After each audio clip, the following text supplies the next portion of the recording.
अस्सलाम वालेकुम।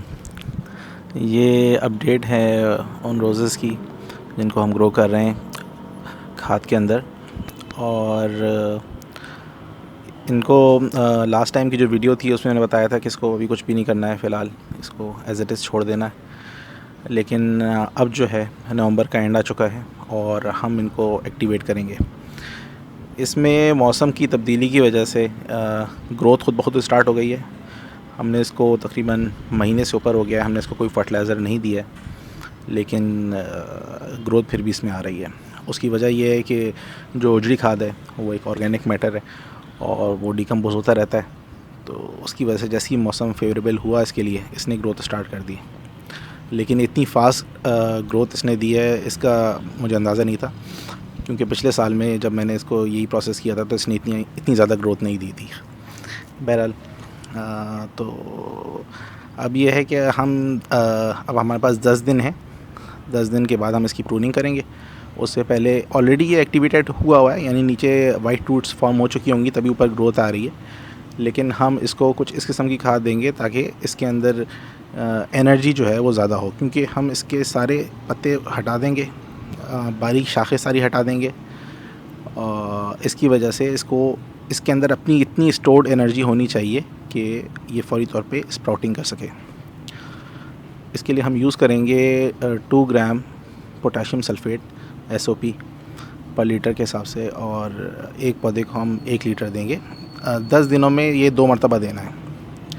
2 मरतबा हम SOP देंगे 2 ग्राम्स पर लीटर, और 1 मरतबा हम इसको मस्टर्ड केक फर्टिलाइज़र देंगे विद DAP।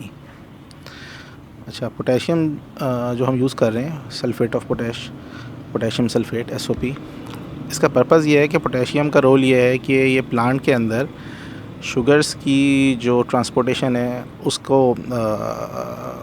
उसकी वजह से होती है, पोटैश की वजह से होती है। तो अगर हम इसको भी पोटैश दे देंगे, जो जितने भी लीव्स हैं उसमें जितने भी कार्बोहाइड्रेट्स वगैरह बन रहे हैं वो सारे रूट्स की तरफ भी जाएंगे और इसके तमाम स्टेम्स के अंदर भी जाएंगे, यानी लीव्स से निकल के स्टेम के अंदर, यानी हर तरफ डिस्ट्रीब्यूट हो जाएंगे। तो हम इसको पोटैश इस वजह से देंगे। फिर जब हम सारे लीव्स निकाल लेंगे तो जो पोटैश की वजह से इसके अंदर ये सारे कार्बोहाइड्रेट इसके स्टेम्स में और रूट्स में सेव होंगे, उसकी वजह से नीचे रूट्स भी तेज़ी से बढ़ेंगी और ऊपर से नई स्प्राउटिंग भी जल्दी आएगी। इसके साथ साथ हम इसको मस्टर्ड केक फर्टिलाइज़र देंगे और विद DAP को हम मस्टर्ड केक फर्टिलाइज़र के साथ फर्मेंट करेंगे। उसकी वजह यह है कि DAP में अमोनियम होता है, डाई अमोनियम फॉस्फेट होता है DAP, और कोशिश की जाए कि इस वक्त ख़ास तौर पे प्रूनिंग से पहले थोड़ा और प्रूनिंग के बाद भी और ड्यूरिंग फ्लावरिंग स्टेज हम इसको अमोनियम फर्टिलाइज़र ना दें, और यूरिया तो खैर बिल्कुल भी ना दें। ये जो हमारा NPK 20-20-20 होता है, इसमें 10% ऑफ नाइट्रोजन इज़ यूरिया, तो ये अभी हम इस्तेमाल नहीं करेंगे और ड्यूरिंग फ्लावरिंग भी इसका इस्तेमाल हम नहीं करेंगे। उसकी वजह से फ्लावरिंग पे भी असर पड़ता है और ग्रोथ जो होती है वो भी ग्रीनिश सी हो जाती है। फास्ट तो होती है लेकिन हमें इस वक्त ग्रोथ नहीं, अब प्रूनिंग के बाद हमें फ्लावरिंग पे ही तवज्जो देनी है। तो जो हम DAP को फर्मेंट करेंगे मस्टर्ड केक फर्टिलाइज़र के साथ, तो उसमें बहुत सारे बैक्टीरियाज पैदा होंगे, फंजाई होगी, बहुत सारे माइक्रोब्स होंगे।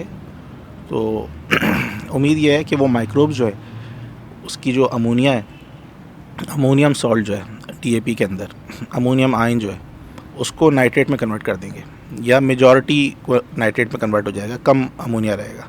तो इस वक्त हमें, मतलब अगर हम साइंटिफिक अप्रोच लेके चलें तो हमें अमोनिया नहीं देनी, यानी अमोनियम आयन नहीं देना, यानी जैसे हमारे पास डिफरेंट फर्टिलाइज़र होते हैं, जैसे अमोनियम सल्फ़ेट है और डायमोनियम फॉस्फेट है, तो कोशिश करेंगे हम ये वाले फर्टिलाइज़र न दें। लेकिन क्योंकि हमें इस वक्त फॉस्फेट की भी ज़रूरत है, क्योंकि रूट की ग्रोथ भी अच्छी चाहिए हमें, तो इसके लिए हमें DAP देना पड़ेगा। और DAP के साथ हम इसको ये मस्टर्ड केक फर्टिलाइज़र के साथ फर्मेंट करेंगे, ये सोचते हुए कि इसका जो अमोनिया है ये कन्वर्ट हो जाएगा नाइट्रेट के अंदर। तो 2 मरतबा आपने इसको SOP देनी है 10 दिन के अंदर, और 1 मरतबा मस्टर्ड केक फर्टिलाइज़र देना है। इसके साथ साथ हमें इसमें 3 स्प्रेज करने हैं, 3 स्प्रे करने हैं, जिसमें 2 पेस्टिसाइड के स्प्रे होंगे और 1 फंजीसाइड का स्प्रे होगा। ये 10 दिन के अंदर अंदर हमें सारी चीज़ें कर लेनी है। पेस्टिसाइड जो है इस मरतबा हम थोड़ी हैवी बनाएंगे। जैसे हम पहले 2 ml पर लीटर के हिसाब से ले रहे थे, तो अब हम 4 ml पर लीटर के हिसाब से लेंगे। तो ये सवाल जहन में आएगा कि भाई इससे तो पत्ते जलना शुरू हो जाएंगे। जी बिल्कुल, पत्ते जल जाएँ। हम पत्ते वैसे भी प्रूनिंग के टाइम पे मुकम्मल इस प्लांट को डीलीव करेंगे और बारीक वाली शाखें भी काट देंगे। वजह इसकी ये है कि इतना हैवी पेस्टिसाइड देने का मैं क्यों कह रहा हूँ, क्योंकि 1 महीने से जब इसमें पेस्टिसाइड नहीं डाली है तो इसमें ये जो सारे इसके पत्ते हैं ये समझे थ्रिप्स का प्लेग्राउंड बन गया है। अब हम इसको अगर नॉर्मल स्प्रे करेंगे तो थ्रिप्स कहीं ना कहीं इसके पत्तों के पीछे छुपे होंगे और नई ग्रोथ जब आती है तो वो उसको डैमेज करते हैं। मैं अभी आपको थोड़ा क्लोज दिखाऊंगा, उसमें आपको अंदाज़ा होगा कि नई स्प्रॉटिंग जो इसमें खुद ही शुरू हो रही है वो किस तरीके से डैमेज हो रही है, क्योंकि इस पर कोई पेस्टिसाइड स्प्रे नहीं की गई है। तो हम हैवी पेस्टिसाइड की 2 स्प्रे करेंगे और 1 फंजीसाइड का स्प्रे करेंगे। फंजीसाइड की वैसे ऐसा ज़रूरत नहीं होती, मतलब मेरे अपने एक्सपीरियंस में, जैसे कराची में हम रोज़ ग्रो कर रहे हैं तो ऐसा फंजीसाइड की ज़रूरत नहीं होती, लेकिन फिर भी प्रिकॉशनरी उसमें हम 1 मरतबा फंजीसाइड का स्प्रे भी कर देंगे। बाकी ये है कि हमने उसके अंदर पिछली मरतबा इसके अंदर वो डाला था ट्राइकोडर्मा। तो ट्राइकोडर्मा से मुझे लग रहा है कि इसकी रूट के ऊपर बड़ा अच्छा असर पड़ा है। इसकी जो रूट की ग्रोथ हुई है विदाउट एनी फर्टिलाइज़र, वो ट्राइकोडर्मा की वजह से हुई है। और जब रूट ग्रोथ नीचे होती है प्लांट की तो लाजमी ऊपर भी ग्रोथ नज़र आना शुरू हो जाती है, क्योंकि वो हार्मोनल होता है। जिस तरीके से वो रूट ग्रोथ होती है उसमें हार्मोन पैदा होता है, वो ऊपर प्लांट की ग्रोथ करता है। फिर जो ऊपर की प्लांट की ग्रोथ होती है उसमें हार्मोन पैदा होता है, नीचे से रूट की ग्रोथ कराता है। तो एक समझे एक तरीके से कि एक साइकिल है। तो ट्राइकोडर्मा ने हमें इसमें जो है ना हेल्प आउट भी किया, एक तरीके से समझें कि हमारी साइकिल भी थोड़ी डिस्टर्ब कर ली। लेकिन नेक्स्ट टाइम के लिए ये जहन में रखेंगे कि ट्राइकोडर्मा हम डोमेंसी के टाइम पे इस्तेमाल ना करें, और या फिर बिल्कुल जब हमारी प्रूनिंग आ रही हो तो उससे कुछ देर पहले इस्तेमाल करें, क्योंकि उसने वाकई में ये जो वाइट रूट्स हैं उस पर बहुत अच्छा असर डाला है।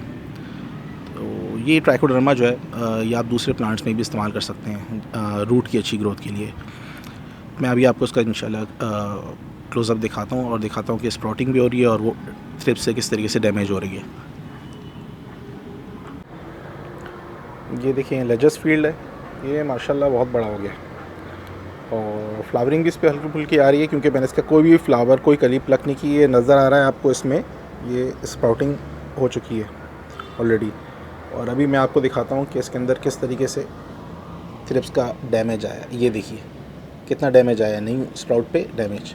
अच्छा, फ़ौरन कली आ जा रही है क्योंकि हमने इसको किसी किस्म का अभी तक कोई ऐसे फर्टिलाइज़र दिया नहीं है।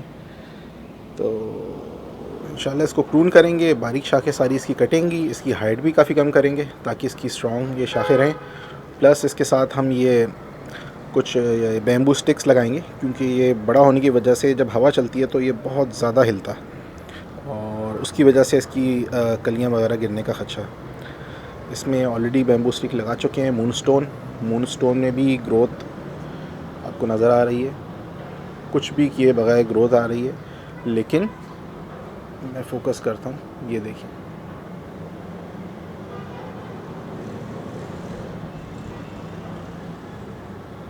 डैमेज ग्रोथ है, नज़र आ रहा है कि इसके पे थ्रिप्स ने हमला किया हुआ है। तो हमें सही किस्म का जो है ना इस पर पेस्टिसाइड स्प्रे करना है।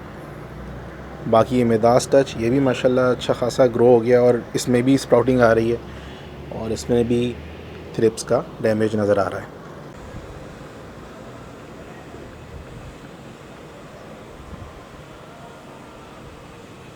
चेरी परफेक्ट, ये भी बिल्कुल हरा भरा हो गया। ये जितनी भी नई ग्रोथ है ना इसकी भी हमें मुकम्मल डीलीफिंग करनी पड़ेगी। जो बारीक वाली शाखें हैं वो भी कट जाएंगी और जो न्यू ग्रोथ है वो भी आगे से चॉप हो जाएगी। हर किस्म की कलियां वगैरह उतार देंगे इस पे से हम। और ये काफ़ी तिरछा हो गया, इसको मुझे बैम्बू स्टिक लगा के इसको सीधा करना पड़ेगा। मैं आपको दिखाता हूँ कि ये कितना ज़्यादा इधर झुक गया। तो ये भी सारी चीज़ें हमें करनी पड़ेंगी। तो बहरहाल ये अपडेट है। और अभी जो भी कराची में मतलब मेरे साथ फॉलो कर रहे हैं इन चीज़ों को, तो जो फर्टिलाइज़र मैंने बताया है वो इस्तेमाल करें और पेस्टिसाइड का इस्तेमाल करें। तो इंशाल्लाह 10 दिन के बाद हम इसको प्रून करेंगे और प्रूनिंग करने के बाद और डीलीफिंग करने के बाद फिर मैं इसकी एक शॉर्ट वीडियो बनाऊंगा उसके बाद फिर मैं आपको दिखाऊंगा कि इसके साथ बाद में और क्या किया। मैंने नीचे उसके अंदर डाल दिया था, लास्ट टाइम मैंने आपसे जिक्र किया था कि थोड़ा सा मैंने मिट्टी हटाई थी और पुरानी जो ओजड़ी खाद धुली हुई रखी हुई थी वो इसमें मैंने डाल दी थी। बाकी है कि मैंने जैसे पहले भी वीडियो में कहा कि ट्राइकोडर्मा से अच्छा रिज़ल्ट मिला, तो ट्राइकोडर्मा हम फिर बाद में साल में भी यूज़ किया करेंगे ड्यूरिंग ग्रोथ, क्योंकि उससे रूट की ग्रोथ अच्छी हुई है, तो हम बाकी साल में भी इस्तेमाल करेंगे। लेकिन ड्यूरिंग डोरमेंसी फिर हम ख्याल रखेंगे ट्राइकोडर्मा इस्तेमाल ना करें, ताकि हमारी डी लीफिंग जो है, जैसे ये प्लांट जो है ख़ुद ही डी लीफ हो जाता है, मतलब 80% लीफ इसका खुद ही गिर जाता है। लेकिन इस मरतबा लीफ पुराना तो गिरा है लेकिन नया भी आ गया है, वो नया नहीं आना चाहिए था हमारे फ़िलहाल। खैर हम उसको ख़ुद से निकाल लेंगे। चलें जनाब, यहाँ तक का हमारा ये अपडेट है। फिर मैं इंशाल्लाह इसको प्रून करके और उसकी आपको अपडेट देता हूँ 10 दिन में।